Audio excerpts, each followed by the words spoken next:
Okay, so I think we should be up here.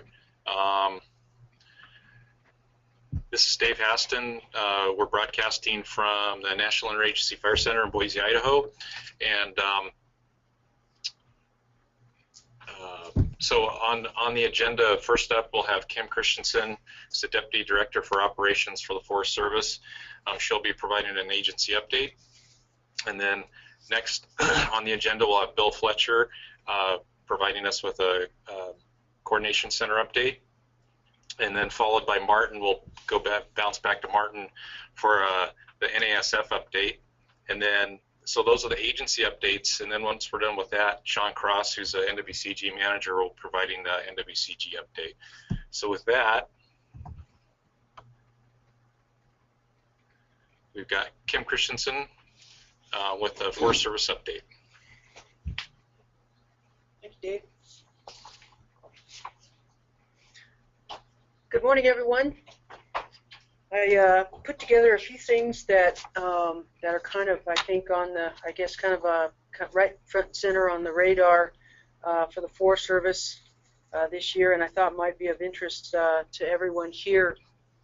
And I think, I don't know if we really talked about format, but I think we'll probably go ahead and get through the items, and then if there's any questions, you can go ahead and ask them at that time. One of the things that we have kicking off this year is we've chartered an Aviation Facilities Steering Committee. That committee, I've been basically designated the lead on that committee. We're essentially going to do a holistic analysis of the aviation facilities nationally. And again, this is a Forest Service initiative, but basically doing an analysis to modernize and determine efficiencies out there. We'll be looking at air tanker bases, smoke jumper bases, helicopter bases, and we're also it'll be important for us to consider where we have single engine air tankers operating out of, which, although the Forest Service only has contracts for a couple of those, certainly with our interagency partners who contract a lot of single engine air tankers, those are also operating out of many of our combined co-located bases. You know, a couple things that when we think about this, you know, in terms of why we're doing this, you know, we have a significant number of air tanker bases out there, for instance, and you know, as money gets tighter, budgets get tighter, you know, we really don't have the budgets to maintain all of the facilities that we have to the degree that they need to be. And the other thing we recognize is that if we take a look at our legacy air tankers, the P2Vs, although they're still in service, they are being phased out for newer, faster, larger air tankers. You know, typically our legacy air tankers were based on a historical flight range of about 100 miles one way, while when we look at our next generation air tankers, you know, they're looking at more of like a 150 to 200 mile response radius from an air tanker base. So they can cover a much larger radius. So the goal and objective here would be to take a look at that from a holistic fashion, look at kind of a strategic placement of where we need to have air tanker bases, also smoke jumper bases, and particularly our air tanker bases, look at those places and make sure that they're robust facilities capable of handling multiple aircraft and aircraft up to a DC-10. Kind of look at this in probably about 3 phases, whereby you know, we'll look at air tanker bases first, and then look at smoke jumper bases, and then probably helicopter bases after that. You know, this will be probably more along about a 5-year timeline to make sure that we do a good, thorough, comprehensive review, and of course implementation with the number of stakeholders and, you know, political concerns that are certainly going to be out there. You know, those will take some time to work through. I'll go on to the next topic here, just to give you a little bit of an aviation update, starting with air tankers. For this year, we're going to have, that we know of, a total of 15 basically scheduled for 2015. This includes 7 of what we call our legacy contract, which includes 6 of our P2Vs and 6 next generation air tankers that consist of models such as DC-10, MD-87, RJ-85, and a C-130. Right now, at this point in time, we have an additional contract that's out for solicitation as we speak for next generation aircraft, and that will be for up to 7 aircraft. We are getting some aircraft from the Department of Defense, consisting of 7 C-130s. We plan on putting a MAF system into one of those this summer and operating that out of, I believe, McClellan down there in California. The goal eventually would be to have gravity-fed tanks into those. But that will certainly give us capability of our own. Those will be government-owned and contractor-operated. Additionally, we'll be getting 15 C-23B Sherpas. Those will be primarily used to modernize the smoke-jumping aircraft fleet. Those will be a government-operated, government-owned, and multiple operation. You know, some government-operated, some contractor-operated. Now, obviously, both the C-130s and the Sherpas are going to take a lot of work to actually get into service. There's a lot of work that has to be done in terms of avionics, paint, and basically a lot of different components that have to be reconfigured going from a military operation into our operation. As far as helicopters go, no real change in anything there. We'll still have 34 heavy and 33 medium in that category. Another item that we're forging ahead with is an emergency medical short haul program. The intent here is to be able to transport injured personnel a very short distance, normally from some of those limited or inaccessible locations, to a safe landing area where we can transport them to definitive medical care. Historically, we've used contractors, cooperators, and the military to provide this service.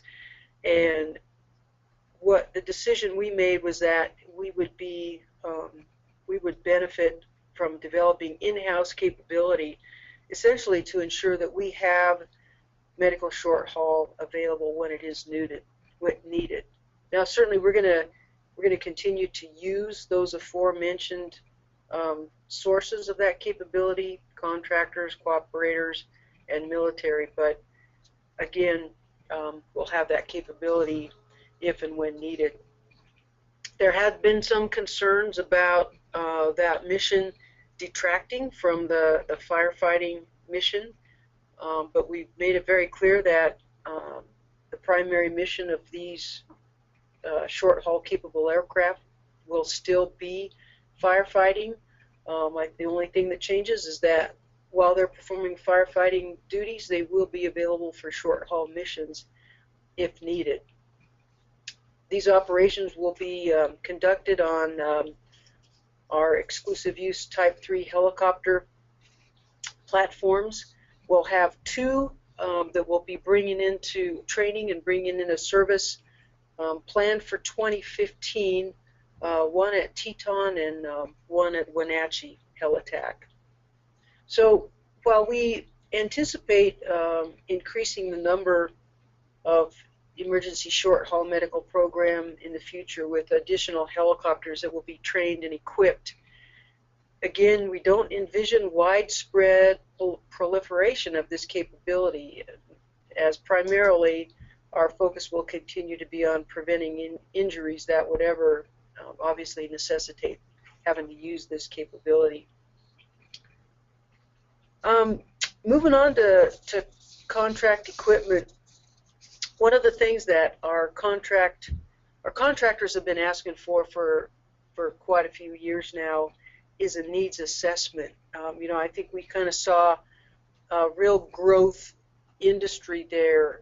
In the 2000s, we were having some very significant fire seasons, and a lot of folks out there in private industry were configuring water handling equipment, and for the most part, for quite a few years there, if they configured it, we were using it. Now we've kind of gone back in recent years, probably more of normal fire seasons, and what we've come to recognize is that we have, in some geographic areas, we have much more equipment on contract than we would ever probably use even nationally in a worst case scenario.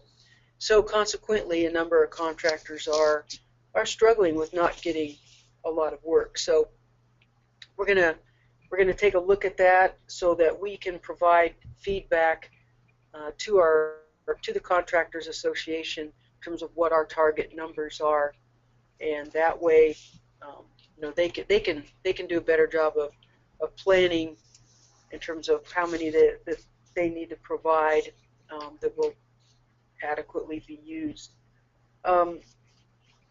Recently attended the NWSA meeting down in Nevada, addressed some of their concerns. Certainly one of their concerns continues to be dispatch and assignment priorities for equipment and crews. Now, one of the things that we continue to emphasize is that dispatch and assignment priority for equipment and crews will continue to be agency, including states, and in some areas that will include local government, such as in Montana. Our objective with contract equipment is to augment our capability and provide that surge capacity, as opposed to being part of our primary capability. One other item in that category, for Type 2 initial attack crews, for the national contract, that solicitation will go out here very soon, and we currently contract for right about 41 crews, and don't expect that to change, either decrease or increase. That's about the right number, based on what we've seen here in the last 5 years in terms of utilization and need requirements. So that concludes my portion. If there's any questions, I don't see any questions in the little question box here. Martin, do you want us to turn control? I guess we'll try to do that. Turn control back to you so that you can facilitate the questions, or I'm not sure how we want to do that.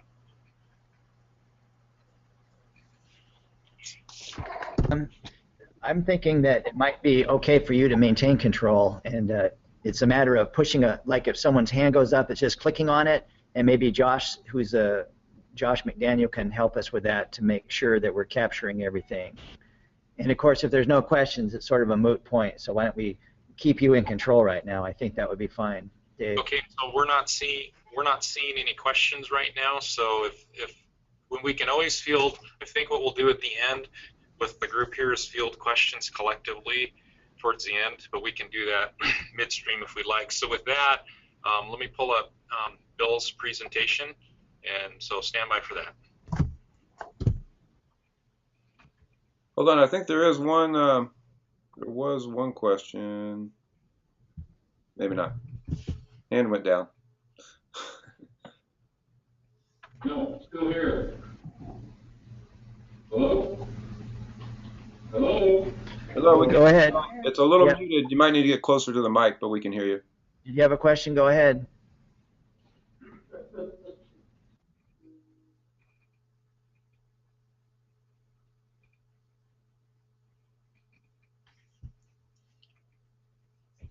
Okay, well, we can always answer that question later if that comes back. So we'll go to Bill Fletcher now with the NICC update. Good morning, everyone. As Dave said, my name is Bill Fletcher. I'm one of 2 assistant center managers at the National Interagency Coordination Center, and I have a few updates to share, the first of which is on Ross, and I did notice that it appears tomorrow you have... Hold on a second, Bill.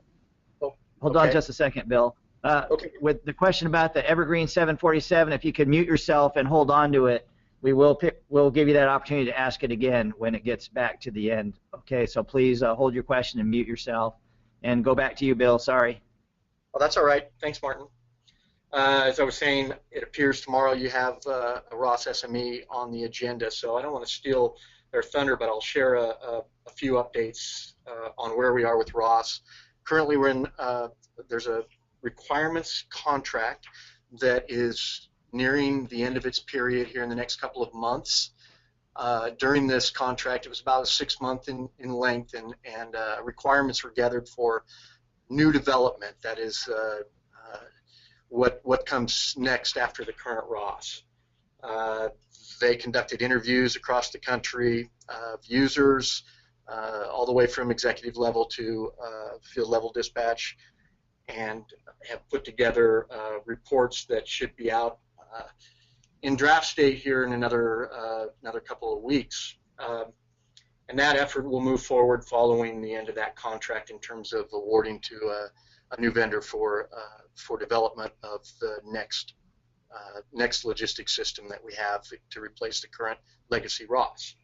On the current legacy Ross, there is an operations and maintenance contract in place, and that's ongoing, and it includes within its scope room for some enhancements, which may be of interest. We'll expect in June a rollout of a next version under the operations and maintenance contract that'll include some enhancements that we've worked on over the winter, including some enhancements to the search for resources screen that include new criteria to search on and an output function from that screen for those of you familiar with Ross. Additionally, there is an added interface, Ross Viper interface. So the Viper data from the Viper program will, through this interface, be uploaded into the Ross program transparently to users, where in the past, annually, each dispatch center that hosted Viper resources had to enter that data by hand, which included new agreements, the resource items, etc. So we expect to see a lot of efficiency gain there. And again, on the search for resources screen, benefits that we expect there from new criteria to filter on include things like contracted resources, the actual catalog item you're looking for, rather than just name, as well as some additional host unit options such as host GAC and home GAC. There are some additional enhancements that will be included in the June rollout, but these ones that I've mentioned have been the ones that I've been directly involved with. There's some enhancements coming for the fill with agreement functionality that will assist buying teams in their operations at incidents. Okay, moving on to the National Mobilization Guide. The National Mob Guide has seen a lot of changes, not so much in content, but in format. It's been completely reorganized for the 2015 publication in terms of the chapter content. It's been reorganized so that functional areas will be each included in their own chapter. So for example, in past publications, Chapter 20 would include an introduction to incident management teams, for example, and references to move back to Chapter 60 to get details on those incident management teams. The new format will include all that information in one chapter. So, rather than getting in depth in this venue, we expect to have the 2015 MOB Guide posted hopefully by the end of this week to our website. But I can just briefly, Chapter 10 will continue to be policy, scope of operation, and objectives. Chapter 20 will be overhead and teams, and that'll include all the information on overhead and teams. Chapter 30 will be crews. Chapter 40 will be equipment and supplies. Chapter 50 will be aircraft. Chapter 60, predictive services. And then the directories move to Chapter 70, and it'll be minimized to just a GAC, or Geographic Area Coordination Center directory. And then the forms will be in Chapter 80. So brand new format. Encourage everyone to go check our website later this week or beginning of next week to take a look at that. In terms of content, the biggest change was to preparedness levels in the National Fire Preparedness Plan. Preparedness levels have been worked over the winter by a task group that was implemented by the National MAC group, and you'll see when you view the National MOB Guide that changes substantial to those preparedness levels. The idea is being in the past we've had a numerical value or a percentage value of committed resources to help indicate a change in preparedness level, and we've taken that out in favor of a descriptor with criteria that doesn't include hard numbers. As we know, many of those resource numbers such as crews vary significantly depending on factors such as overhead to manage crews, etc. So that's the biggest change. There has been some minor language change. Area command language has been updated to include a requirement on how many primary team members need to be available in order for the team to be considered available. There's an update to the Viper language, which includes primarily the fact that those resources must be ordered through their host dispatch center. There's been all the NIMS with 2 eyes have been replaced with the 1-eyed NIMS. And as I mentioned, some of the other changes, the directory has been minimized to the geographic area directory. So moving on, mobile food and shower services. No change to the shower contract. We're in the second year of a 5-year contract for the showers. Caterers, however, a new contract award is pending for approval in Washington, D.C. at this time for caterers, and that'll be a 5-year contract. The primary change there, which shouldn't affect any of us but is notable, is that it'll include a minimum guarantee if the unit is not used. The guarantee is such that if a unit is utilized, then it should exceed the guarantee. There will be 30 locations for caterers with 29 units. What that means is that there is 1 unit that will have a split mandatory availability period, that is starting early in the south and having a later period in the north. Moving on to the IDEP overview. The IDEP, or Interagency Dispatch Implementation Project, is an effort that has been chartered by both DOI and the Forest Service to look at implementing efficiencies that had been identified in previous efficiency studies for a dispatch and coordination system. The group has an oversight board that has put together some technical working groups made up of dispatchers from across the nation, various agencies, and all 3 levels of the coordination system. The groups have met. This week they're actually meeting for the 2nd time. So they met in Tucson a couple of weeks ago to receive their initial briefing and leaders' intent. They've been split into 3 working groups. One is facilities, one is governance, and one is workload and staffing, to look at the best way to move forward. The overall effort is 3-pronged, and it looks at computer-aided dispatching systems, looks at operating procedures in an effort to standardize where appropriate, and it looks at governance and staffing. And so expect to hear more of that effort as they move forward. As I said, they're just in their 2nd meeting with the technical working groups. So unless there are questions for me, that covers the material that I had to present today. Again, by early next week, you should be able to view the National MOB Guide at our website. Thank you. Okay, great. And Bill That was good, thank you. And Dave, you want to go ahead and pass the controls back to me, and I'll do the National Association of State Foresters update portion. Okay, great. And then question here, Martin, before we do that is, if we're ahead of schedule when we get to the NWCG update, do you just want to go ahead and start that, or do we going to want to stop and then? No, we're going to want to stay on. We're going to want to stay on schedule because it's a possibility someone might just tune in for a specific presentation. So we'll take a break.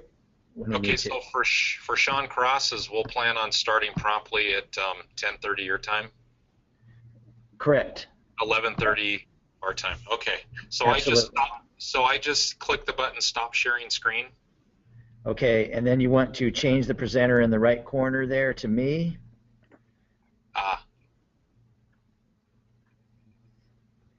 And let's see. Dave, it looks like you're still the presenter. Josh, you might want to help us get through this. Oh. There we go. Okay, good. I'm now the presenter.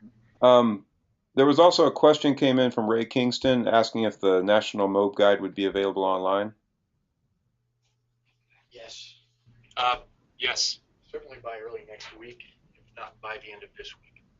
Did you catch that? End of this week or early next week? Okay.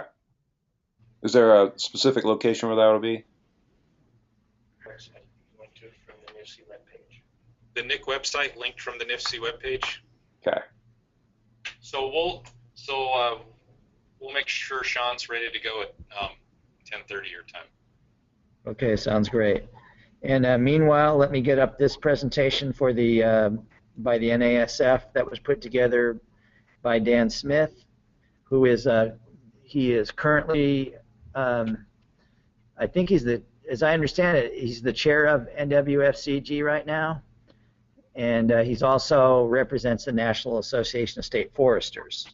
So let me go ahead and get this presentation going here as soon as I get to my slideshow from the beginning. And before I start, I neglected to introduce myself in the beginning, and since this is the first presentation that I'm doing as myself, so to speak, versus speaking with the memorial for Tom Hamilton, my name is Martin Maricle, and I am the I work for the State Division of Forestry, Alaska Division of Forestry. I am a Type 2, Type 1 logistics chief, and I'm also on one of the 3 area command teams. There will only be 3 teams this year instead of 4, as there have been in the past, and I'm one of the area command logistics people. I'm also the co-chair of the National Logistics Work Group, or the National Logistics Group, or whatever you want to call it. And we've been heavily involved in putting on the National Logistics webinar, and in the past, the National Logistics meetings. And Suzanne is with us here in McClellan today. She'll be doing her own introduction later on, but she's the Forest Service co-chair of the National Logistics Group. We are currently still without a co-chair representing the Department of Interior, the BLM, BIA, Park Service, Fish and Wildlife Service, and so forth. And you're pretty much interested in whoever might be with one of those agencies to step forward and help us be a co-chair for your agency. And I assure you, it's not a great deal of work for most of us, a fair amount of work for a couple of us. But anyway, we would like that representation. So I will now talk about the National Association of State Foresters, things that are going on in terms of the state's representation, what kind of things we might be looking forward to for the upcoming fire season, and so forth. And again, this was put together by Dan Smith, so he has some nice graphics here. And we will be recording all of these presentations, and later on may be able to get them up onto YouTube, as I said, to start the sessions off. And we will also try to capture all of the presentations and get them onto our website. So for the terms of the National Association of State Foresters, essentially the National Forestry Agency's mission is the public trust to protect 60% of the nation's forests. This would be on state ownership and so forth. And what Dan also looked up is that at this time, approximately 75% of reportable wildland fires occur each year under states' jurisdictions on a nationwide basis. Usually 40 to 50% of large fires nationally are state fires. So state-owned, state jurisdiction, so forth. $1.6 billion spent annually on the wildland fire programs nationwide. So some states have very small programs, some have very, very large and well-funded programs, such as California. There's another thing that regarding the state's responsibilities, the protection of private lands. State fire suppression programs provide rapid and aggressive initial attack to limit fire spread.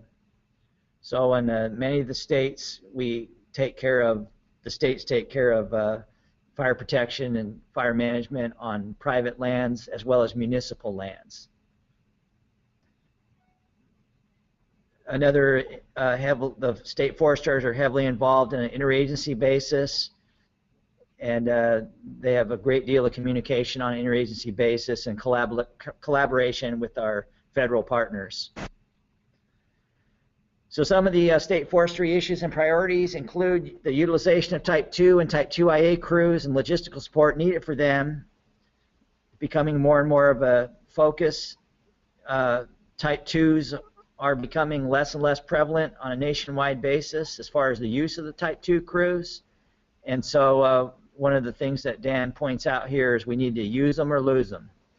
We need to make sure that the crews that we have are getting proper utilization, and it's becoming more and more difficult to keep Type 2 crews gainfully employed, where incident management teams might exclusively be wanting to have Type 1 crews or Type 2 IA crews, and they're not as popular as they used to be. But there's still a lot of functional use of Type 2 crews, especially in mop-up operations and holding operations.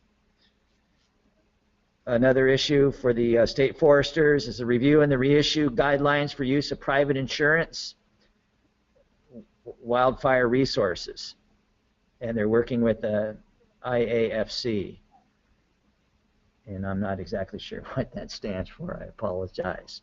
Essentially, what we're talking about here is that many of the states have a heavy utilization of contract and private resources, especially in crews and engines in many parts of the West. Develop best practices for use of National Guard resources. National Guard units and personnel and equipment is typically ordered through the state agencies. So in most states, we have agreements with the local National Guard to mobilize those resources and come up with a pay structure and mobilization information requirements. Another important issue is to stay engaged and participate in interagency dispatch improvement project. That was what Bill just mentioned, the IDEP process, Interagency Dispatch Improvement Projects. I believe it's actually the Interagency Dispatch Implementation Project. But anyway, another important thing that the states are engaged in is the National Aviation Strategy. Completion of national template for the Master Cooperative Wildland Fire Management and Stafford Act Response Agreement, Fire Billing and Mobilization. And they're hoping that that will be completed this spring.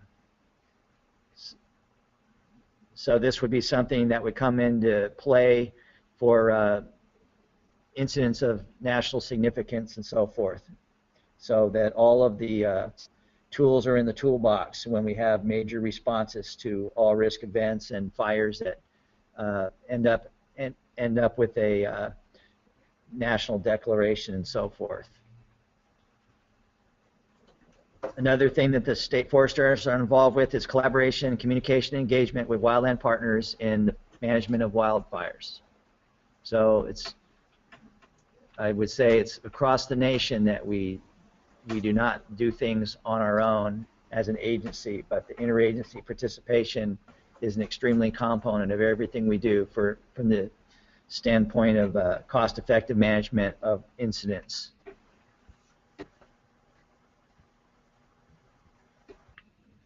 One of the things that I kind of added to Dan's show with this slide is several questions have come up by the membership about what we see for the future in terms of use of ADs and EFF.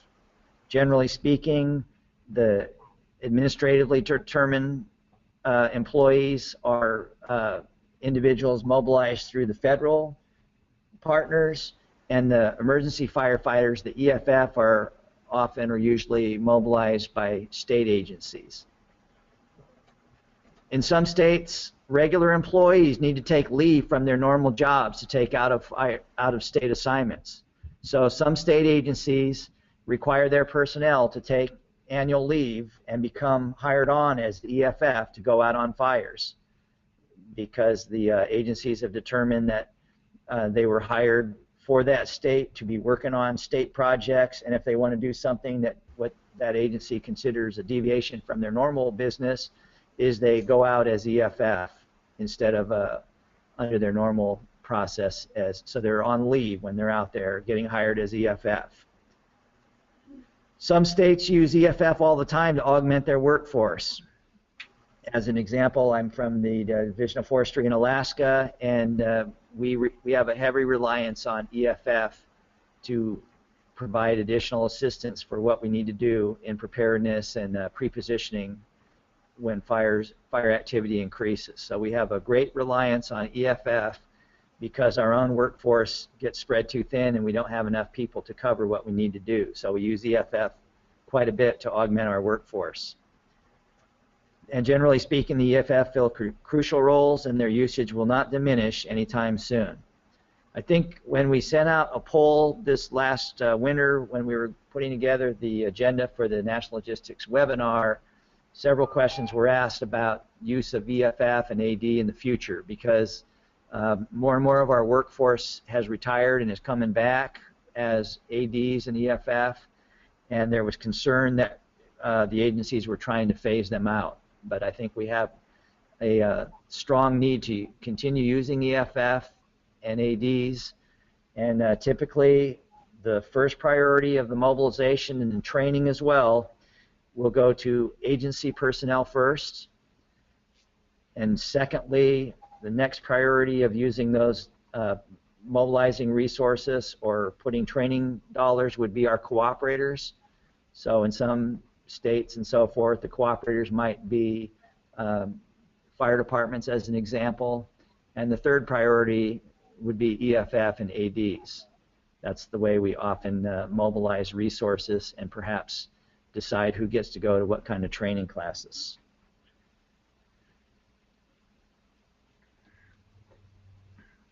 One of the things Dan asked me to talk about is the transition to the DLA, logistical support. So that's the Defense Logistics Agency. And the state purchasing was transferred from GSA, the General Services Administration, to the Defense Logistics Agency, from GSA to DLA January 1st. Many of the states are having concerns with security requirements, administration, increased costs and efficiency, working with the IAFC to document problems. We had a really long-standing and good relationship with GSA over the years that we've developed a very good distribution system. So with DLA taking over for GSA, that's definitely causing some concerns nationwide with the state agencies about how we'll come up to speed on getting the resources that we need when we have a need for additional supplies, and particularly where this comes into play is when our cooperators, such as our volunteer fire departments, need relatively inexpensive fire supplies. We've relied on GSA in the past to be able to get a good source of inexpensive fire supplies, and DLA is expected to pick up and cover that gap now. There's continuing DLA barriers for acquisition of federal surplus property for states and local fire departments. Additional security requirements may impede transfer of property. So this bullet probably refers to getting into the some of our surplus property program. And DLA is now picking up the slack where GSA used to do that. But we'll still be using the Forest Service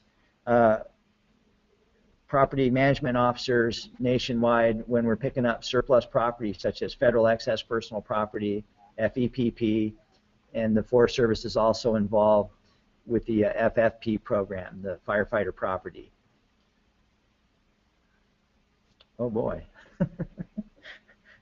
That was the brings us to the end of the presentation from Dan, and we will go ahead and open it up to questions for either of the three of us, either Kim Christiansen, Bill Fletcher, or myself. And when you're asking a question, if you could identify who that was directed at. And why don't we start out with the question that started to be asked of Kim Christiansen related to the Evergreen 747. Do you want to go ahead and ask that question again and unmute yourself with that question about this? Okay, can you hear me? Loud and clear. Okay, this is Dave Flynn in Region 6, and I had a question about Evergreen 747. They're testing out for aerial attack, and is that aircraft still being considered for contract?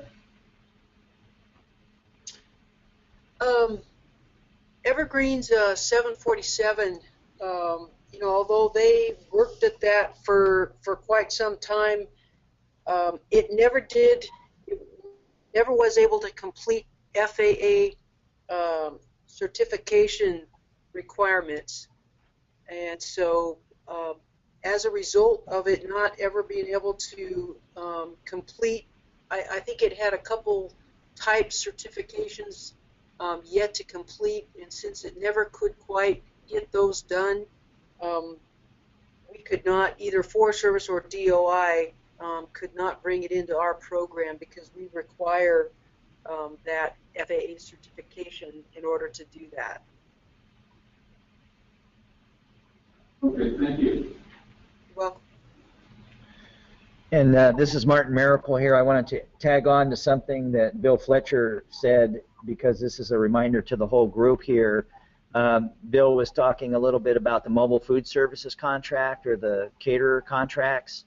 They are not out yet, and initially on our earlier agenda we had expectation that we'd have a presentation talking about an hour and 15 minutes worth on contract updates, and I did get word back last week or so that Kellen Logan, Mary Fields, and Bill Menke were all doing inspections this week, and they did not want to put together a presentation on something that didn't have a certain air of finality to it. And so what we're going to do in that regard is when they are ready and everything has been finalized with the National Mobile Food Services contract and the shower contract is done now, they could kind of put together a presentation at a future date, maybe sometime in mid-April or whatnot. When they get that together and are organized, what we'll do is we'll send out invitations to everybody and give everybody the opportunity to listen in on a presentation at that time, so we don't have a half-baked product or something that wasn't really able to be discussed until things were finalized. So that will probably be coming out later on. I do have a question too that I want to address or put to Kim Christiansen for the Forest Service. Is a few people were asking about what we saw as the future of ADs and so forth. Do you want to maybe address the Forest Service take on how we look to use the ADs in the future, the upcoming fire season anyway? Martin, I think essentially, you know, we would use our plan, our goal would be to use ADs in the same manner that has really been, I think, our goal and objective all along would be that, and I think Ian, you kind of touched on it in your presentation a few minutes ago as well, is that we really consider, I mean, we need to have, we rely on our ADs quite a bit. But again, you know, we have a priority to use agency and state and cooperator, and in some cases local government employees would be our priority for training, utilization, for dispatch and assignment, and then our ADs would be utilized as was always the purpose and intent, was to augment our capability or provide surge capacity. Very good, thank you. I've got a follow-up to that answer. Go ahead. If I may, does that AD philosophy hold for selection of teams? I think what we have found, certainly what we have seen over the years, is we do have an increasing number of incident management team members who, and I would say they're primary incident management team members, who are ADs. They're either ADs that the Forest Service hires, or in some cases they might be, I think maybe to some degree, what you might refer to as a fire department AD, where basically, you know, some of our folks that have retired have signed on or are being sponsored by local fire departments. And, you know, so I know that we do have a number of folks that are ADs that are in primary positions on our incident management teams.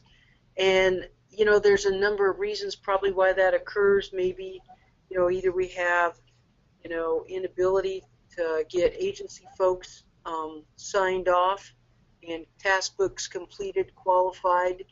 But as we went through the evolving incident management analysis and recommendations and talking to agency leadership, their goal is to ensure that we have sound succession planning and that our agency employees would continue to be our primary forces.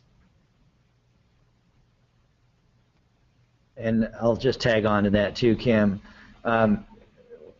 Just like what we were discussing about the prioritization of mobilization and so forth, agency personnel will be given priority over ADs and EFF, nominated to courses even. And sometimes that creates a bottleneck for ADs or EFF wanting to get higher qualifications, and sometimes that actually requires the local gator, the training people, to work with them on perhaps other alternatives. As an example, we had a AD or an EFF rather that we wanted to get in Alaska qualified up to the Type 1 level, but there were always agency people from other, you know, Forest Service or DOI or whatnot that were higher priority on a nationwide basis. And so what we ended up having to do was have them go to this state equivalent, similar equivalency to 420 that was the state's use as a form of getting the CNG type training. And if I may also tag on to something that this one's sort of a Bill Fletcher question or comment that you might want to add to, is NICC or NICC as the National Interagency Coordination Center gets involved in support and major mobilizations whenever there are resources needed outside of a GAC because they get particularly slammed. You know, as we all know, last year the Northwest Region 6 was extremely busy and they needed all kinds of assistance and help with major fires, the Carlton Complex and everything else in Washington, and fires in Oregon and so forth. A lot of fires in Northern California.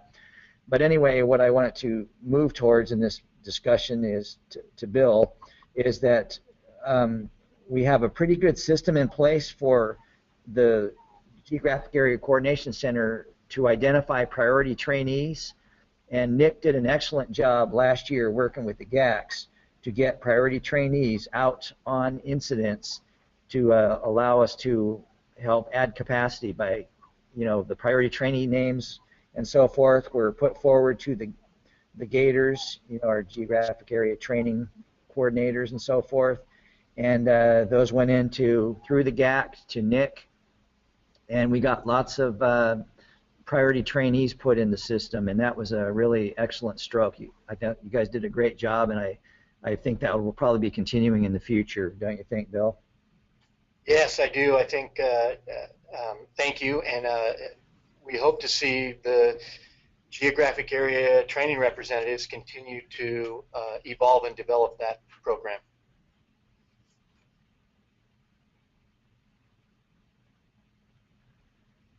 Does anybody have any additional questions for the group? Hey, Martin, this is Kim. Go ahead, Kim. And I just in your presentation and notes from Dan there, he had that one acronym in there, IAFC, International Association of Fire Chiefs. Oh, very good. I appreciate you helping me out on that one. Thank you.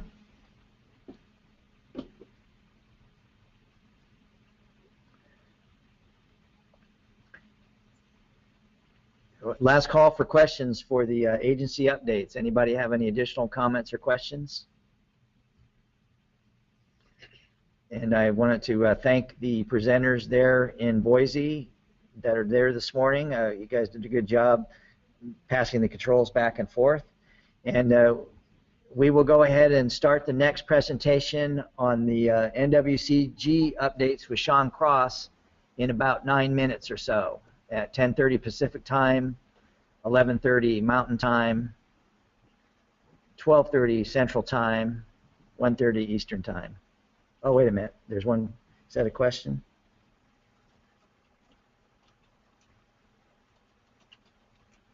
Okay, I think we're good.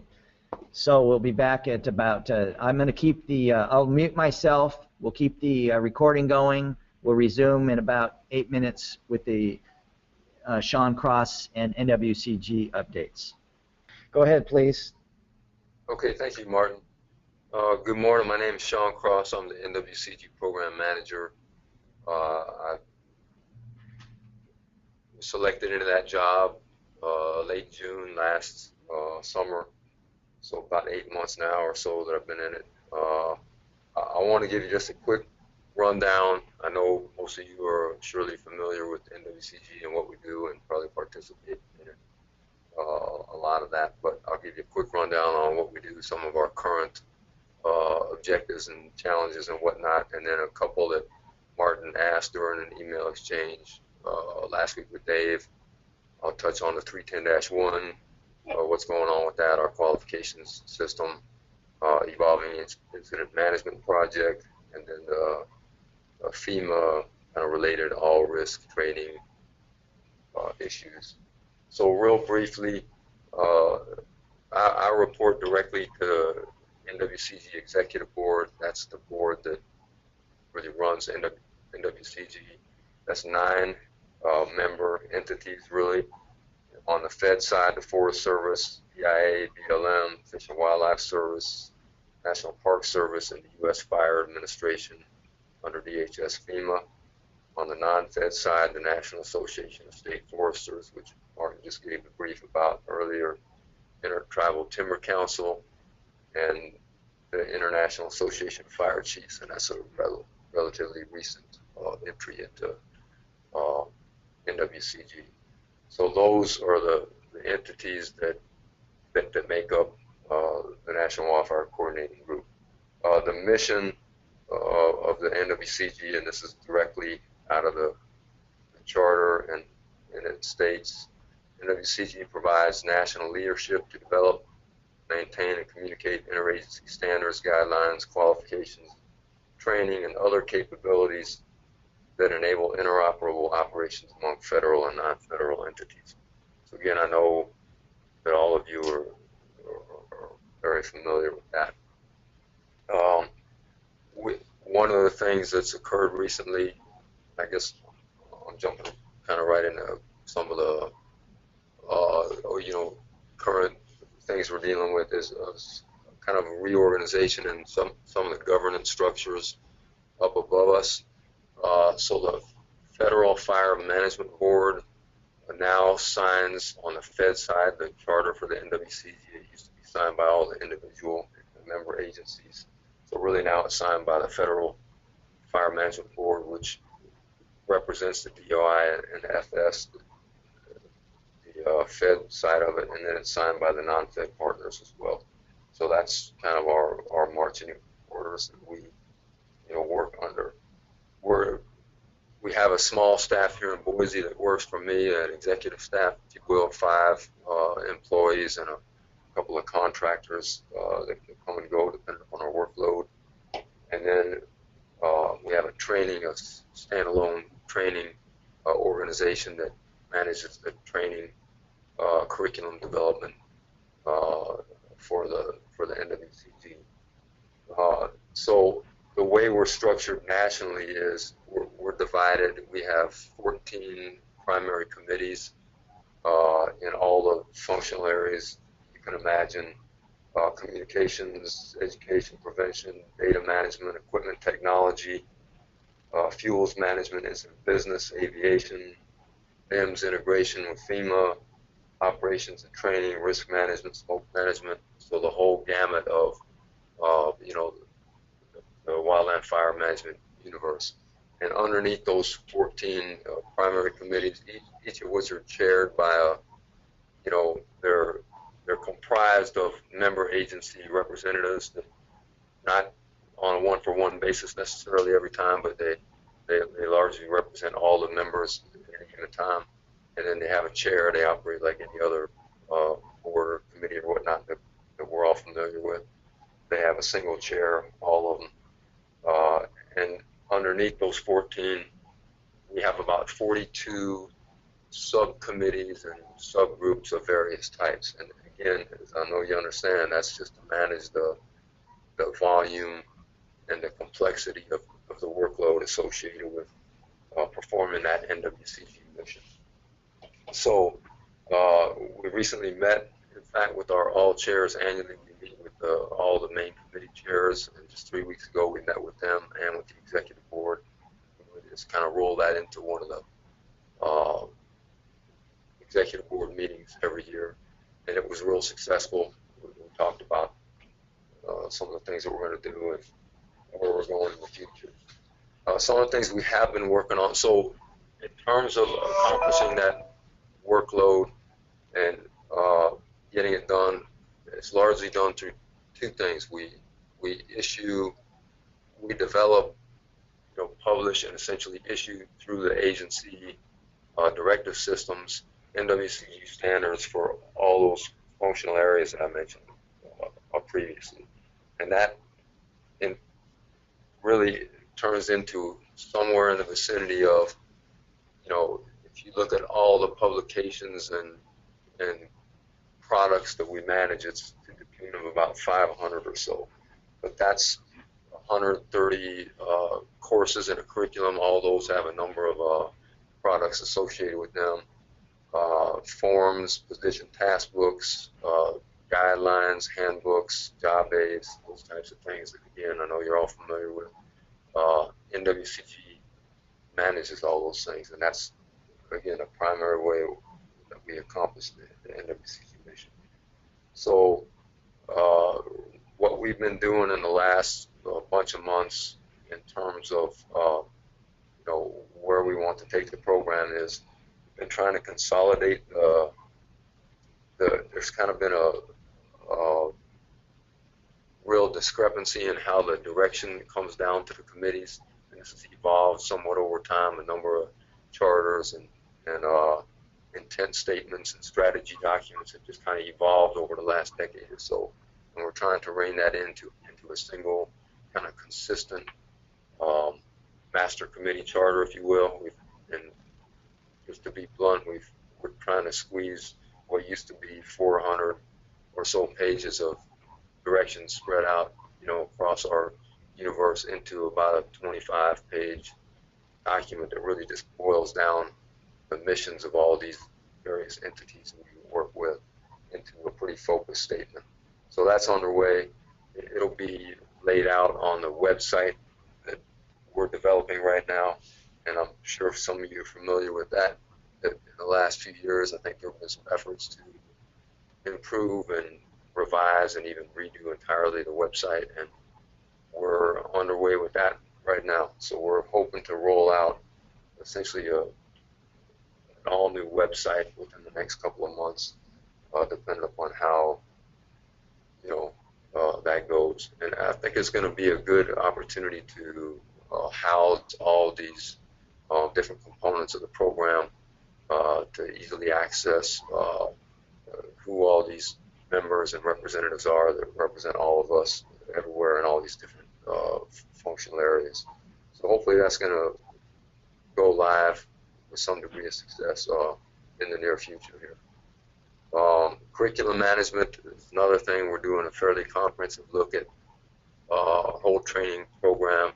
As you know, we're in an ostensibly performance-based system, and we are trying to evolve away and reduce some of the classroom workload. One of the primary concerns on the mind of the board of directors, has been around for some time, it's tied in with the EIM thing and the FEMA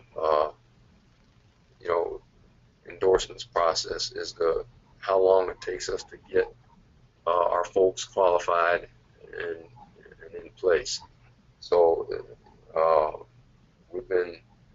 that's a high priority issue, speed of certification and whatnot. And again, as I mentioned earlier, the governance structure, that's a big issue for us right now, just to make sure that we're adequately representing all the stakeholders and entities that comprise NWCG and the command structures up above them. So to touch on the ones that Martin asked me to hit, 310-1 is our wildland fire qualification system guide, and I know it's a document you're all very familiar with. The executive board released a draft 2015 version of that guide for review, and the closing date on that review feedback is coming May 8th. And there are some significant changes to it, and they're really oriented towards that speed to competency issue. They're really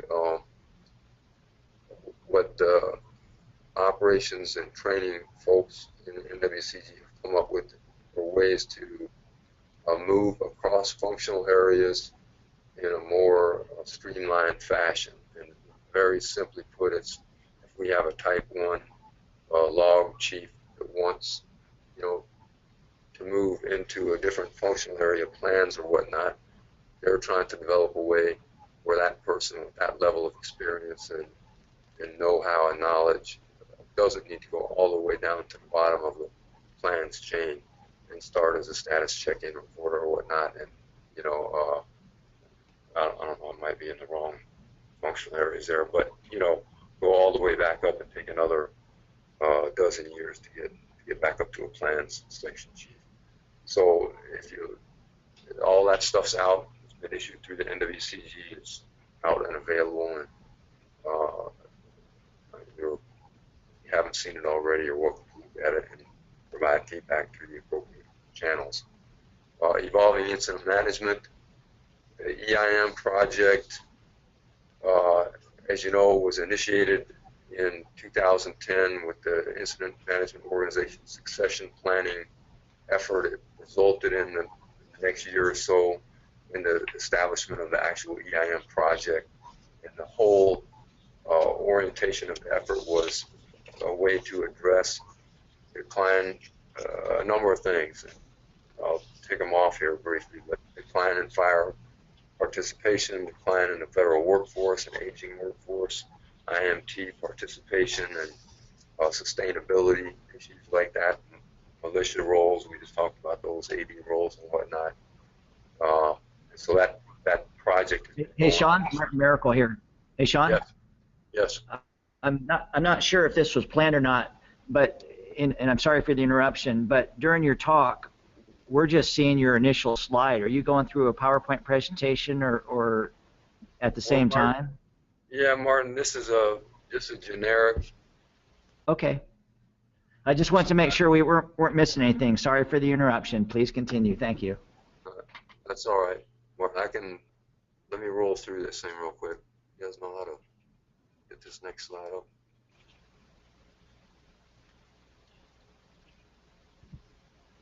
Yeah, so there was our mission. I mentioned that just the cursor arrow through. Yeah, Martin, I've got a handful of slides here. There's the organizational structure I was talking about. I'll just leave this sit here for a sec. Anyway, EIM. So last year, some of the recommendations were issued out of the executive board, and a handful of them received some fairly negative response from the field. And among that was a couple of recommendations that were one, going to one typing for type 2 and type 1 IMTs. The other was having 40 national IMTs of that single typing. And the other was how we're going to manage the IMTs above the preparedness level 3. So those issues kind of got revised. NWCG was working with the Fire Management Board, the Federal Fire Management Board, to try to revisit some of these.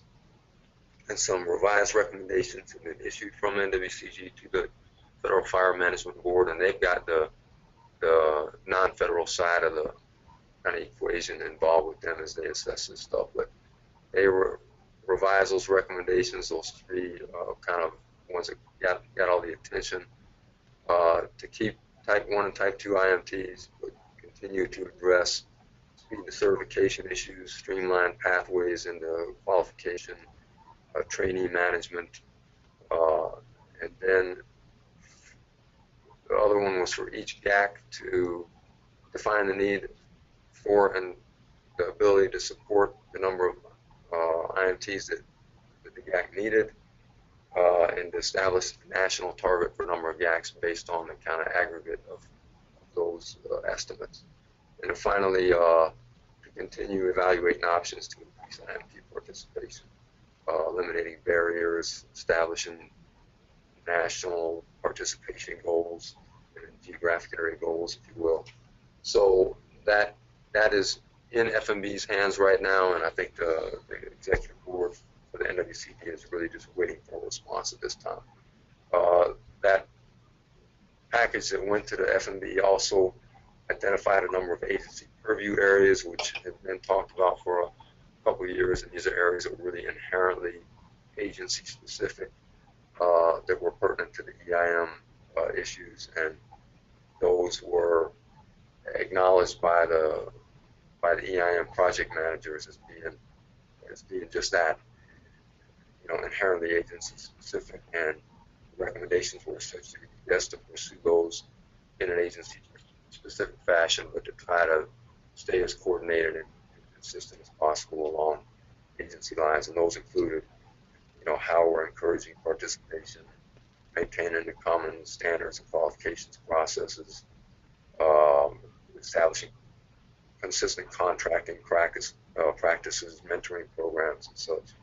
So again, that stuff's all, I think, fairly readily accessible, through our communication systems as well. All risk training, and really what I want to talk about is the FEMA National Qualification System. So the FEMA is establishing, underway toward establishing a national qualification system of their own, and what it's going to do is put all the emergency responder type qualification systems and functions that exist out there under a single umbrella. So we have an NWCG committee, one of our standing committees, chaired by Jason Steinmetz, the USFS employee in Washington, D.C. And it's the NIMS Integration Committee. That committee has been is essentially charged right now with managing this whole process and essentially coordinating our communication effort with FEMA to make sure that we're properly represented and that the wildland fire agencies are at the table when these decisions are made. And what the future looks like when you talk to Jason Steinmetz and folks in the operations and training realm in the NWCG is that FEMA in certain functional areas will have a national, essentially FEMA held qualification standard, if you will, and the particular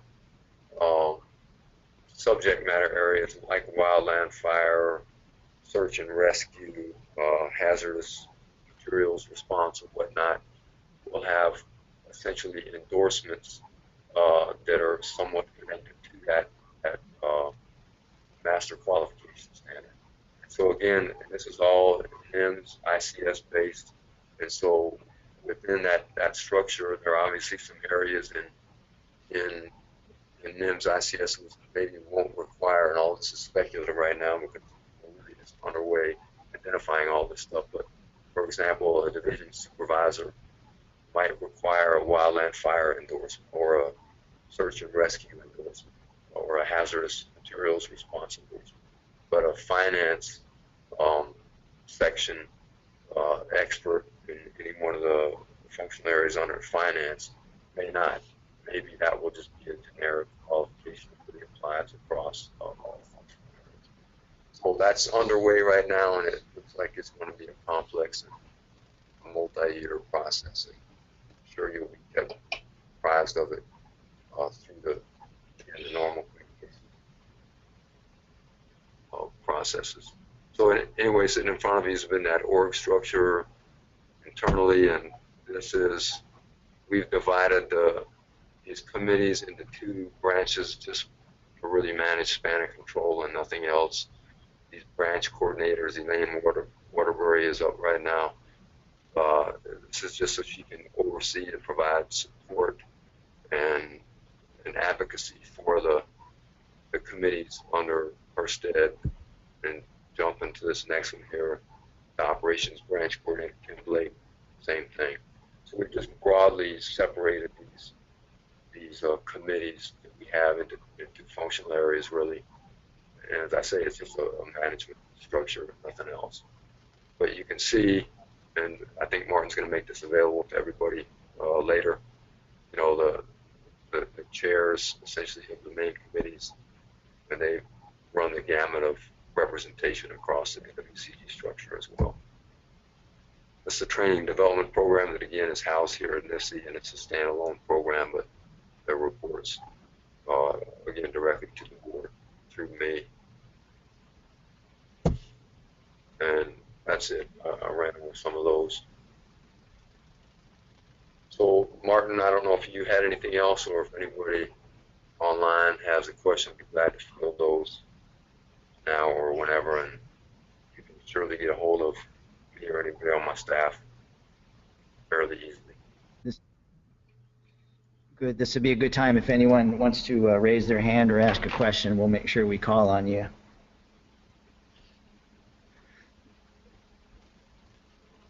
So one of the big things that you were talking about a little bit regarding 310-1, one of the big changes in the forthcoming edition is that I might have missed it. I'm sorry if I did, if you brought it up. But like when someone's wanting to become a logistics chief, instead of having to be qualified into two sub-functional areas, they will be able to have one area like supply unit leader or ground support unit leader, and they can become a logistics chief instead of having to have the two now. Isn't that correct in the new 310-1? Yes, Martin, there's a number of things that are all kind of associated with that streamlining and speed to competency issue. And one is, you know, moving from silo to silo, essentially from functional area to functional area more smoothly and rapidly. Again, not going down to the bottom of the man chain when you've got all kinds of expertise in ICS and in the whole process. And the other is, yeah, some thinning down of the you know, qualifications requirements at the lower levels. So all that should be pretty clear, and I think the rationale from the operations and training folks to get that out so early and try to really get